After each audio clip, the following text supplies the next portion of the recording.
劏房一直係香港難以解決嘅問題，政界同民間團體都曾經就基層住屋提出過建議。社會普遍認為最低嘅人均居住面積應該至少要有7平方米，但係現實嘅情況又係點呢？我哋去過旺角區5間劏房睇過，最誇張嘅一個單位劏咗26間板間房。如果我坐到我伸隻手都 OK， 但如果你話要轉身啊咁樣咧，就梗係唔好啦。你係一個階磚，你諗喺個階磚，你叫我喐動呢個門都可以做。唔好，真係唔好，住咗差唔多成就嚟10年。According to the 2024 International Housing Affordability report released by Demographia, an international public policy consulting agency, Hong Kong has been the city with the most unaffordable housing prices in the world for 14 consecutive years. High rents have caused grassroots citizens to struggle to survive in extremely cramped units for years.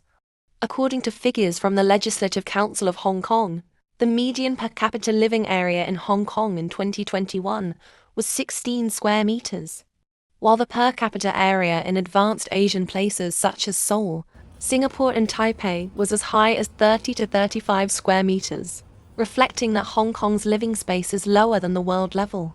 The government believes that there is a serious gap between Hong Kong's land supply and social needs. The supply of land and housing is insufficient to meet the demand, resulting in rising prices and rents and a shortage of land available for development. According to a Hong Kong government report, the average waiting time for general public housing applicants fell to 5.3 years. But the waiting time for public housing is still long, and some ineligible citizens still have to face high housing prices. This led to the emergence of subdivided flats. According to statistics in 2025, by the end of 2024, there are about 110,400 subdivided flats in Hong Kong, involving about 220,000 people living in subdivided flats. I think for the subdivided flats, there are several issues that may cause some harm to the owners or to the people living in there. First of all would be the safety and hygiene issues. When a fire breaks out and the escape road is very narrow, when fires break out, people could hardly to run away from their housing. And for the hygiene issues, because when there is an infectious disease breaks out, it is very easy to get infected because the toilet and kitchen are shared with other people and the ventilation system is very poor. So it will spread the disease more quickly, and it is very unsafe because each subdivided flat only has a very thin wooden door to separate each flat. So there is no security guard downstairs too.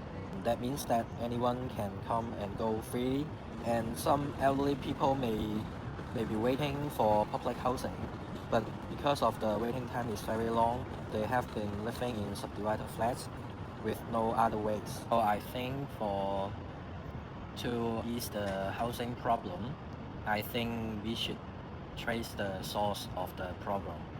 Because in Hong Kong there is more people but less land supply, so we have to increase our land supply in Hong Kong, such as we can do the reclamation to increase the land supply, or even we could utilize the country parks. We can reduce the area for the country park to build some public housing for those elderly people or for those people who cannot afford the expensive rent for private housing.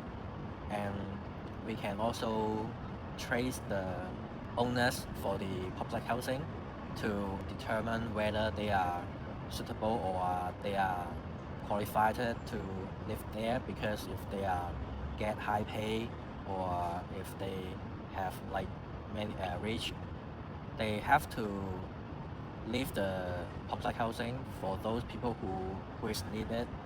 And I think these are most ways we could do and most effective way we could do to improve the land supply, so that to tackle the problem of the housing supply.